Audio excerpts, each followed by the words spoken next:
I'm Natasha Straley, reading the stage direction.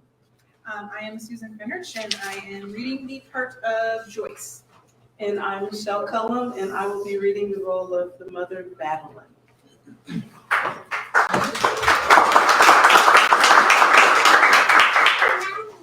The lights go down, Loretta Moore. The middle 1980s, an extravagant home in the suburbs outside of New York City. Act 1, Scene 1. The lights go down and the curtain slowly rises. When the lights are back up, we are at the lovely home of Joyce and Otis Withers. Joyce and her mother, Madeline Jones, are side by side on a handsome sofa having a conversation. Noonie called yesterday evening. The children are fine, and so is Ralph. He got another stripe. I think she said that he's a master sergeant now. I am so glad Noonie got herself together. I sure prayed hard enough for my child. You know, you went on and got a full scholarship to Radcliffe. Couldn't get much higher than going pretty much to the top private prestigious women's college in the country. And you really achieved. Shaking her head, smiling. Lord, child, when you first left home and went up there to Cambridge, Massachusetts, I thought I would lose my mind. I missed you so. Talk about praying. I stayed on my knees. And I used to sit sometimes on the stoop and would look up in the sky, hoping that you might send a sign to let me and your father know that you were okay. Yes, Joyce, you did well. You graduated with honors. Oh, you don't know how proud your father and me and your sister Noonie were. You went on and got that job at the United Nations right after you graduated, and then the Lord blessed you when you met and married a successful attorney like Otis.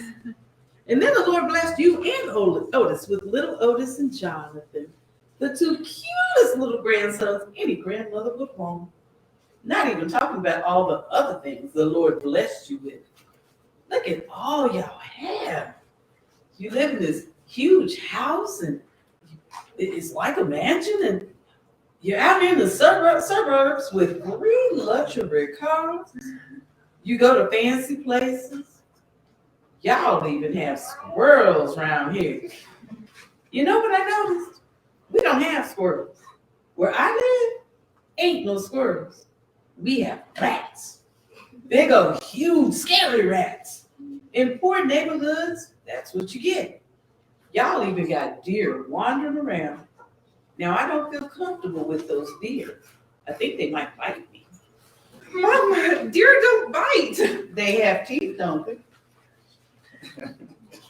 Back to what you were saying about all the things my family has. Mama, they're just things, material things, stuff. But they don't really matter. Middle class life is so boring.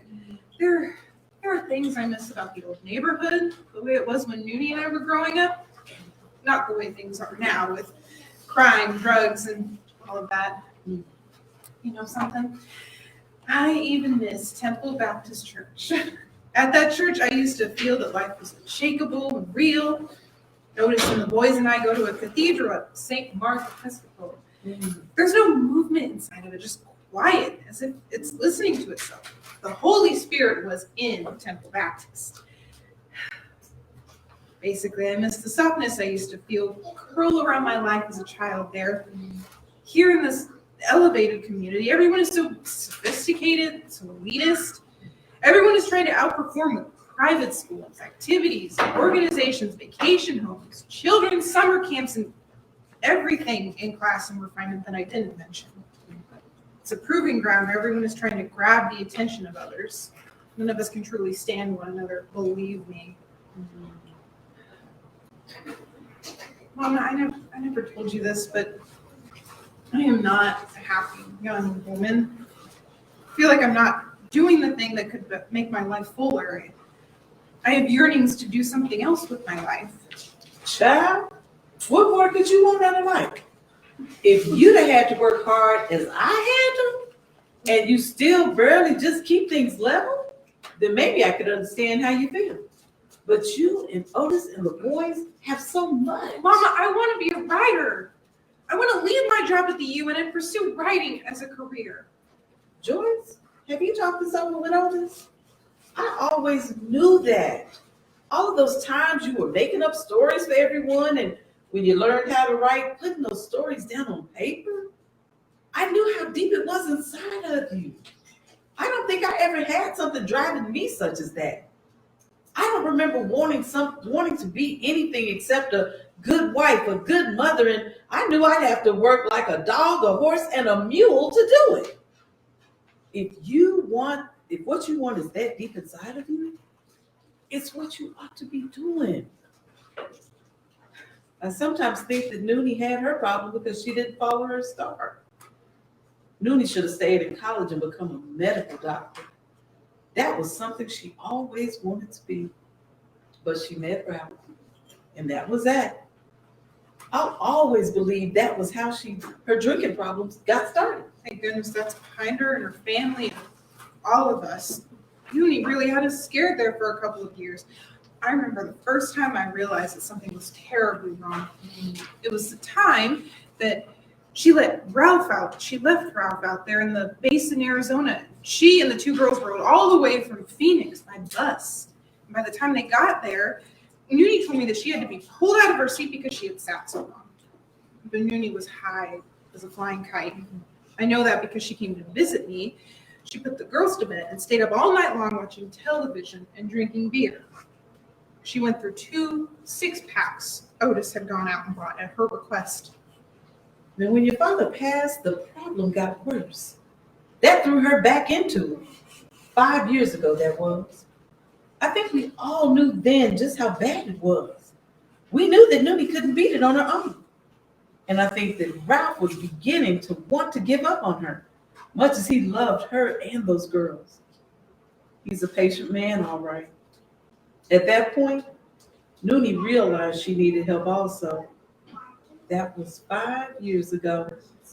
Putting her in that alcohol rehab center was the best thing we could have done. And as far as I know, she's been sober since. And that's been 5 years now. You know, Noonie reminds me of your father's sister, Ruby. Your Aunt Ruby had a bad drinking problem. And Ruby was a stone alcoholic. I think she also had a serious problem with color. And she wasn't always drunk either, but I remember her saying things about being black, like being dark-skinned was a curse. Until I got older and smarter, I thought she spoke for our family. I was afraid that if I married a dark-skinned man, the family would alienate me. I think she influenced Noonie. Remember when we were teenagers and Noonie used bleaching cream on her face one night? In the middle of the night, she got up to use the bathroom and happened to look in the mirror. And what she saw scared the bejeebies out of her. She was screaming at the top of her lungs. All of us came running, and sure enough, she looked like a monster. Her face was so swollen. My child didn't look human, did she? That child's face was so big and swole up that she looked like a sumo wrestler or Quasimodo. Ain't that man's name that they used to say was so ugly? Yeah, that was a lot for Noonie to overcome. But we all have to face some hard bumps traveling down the road of life. God has answered my prayers for so many things with my family. We all carry some personal baggage on that trip through life. I know I have. You know, we were talking about your Aunt Ruby and her light skin problem. As you know, your father's oldest sister married one of the reddest men you ever saw. They don't come brighter than your Uncle Richard without being white.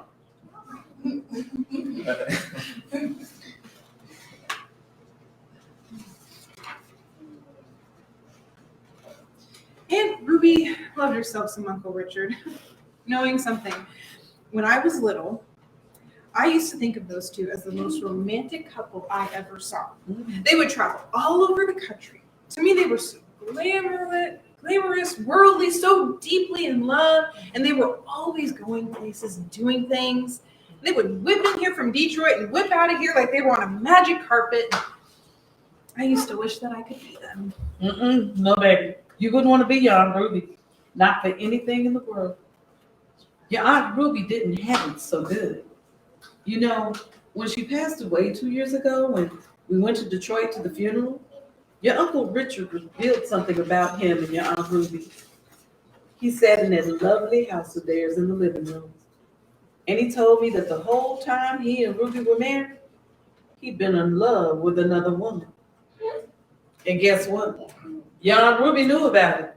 She kept it private and put up with it. Richard broke down crying when he confessed all of this. And then he said this, Madeline, her name is Lucy. And she's a skinny little, real dark-skinned woman. And then he told me, I love Lucy. Always did and always will. I know it wasn't fair to Ruby what I did, but I love the woman. Just couldn't help myself. Why did Aunt Ruby put up with this other woman? Your Aunt Ruby didn't have any choice in the matter. She knew that if she made too much of it, Richard would have walked out, left her for the other woman, and fast. And your Aunt Ruby couldn't have lived without him. So she kept her mouth shut and did exactly what he expected her to do.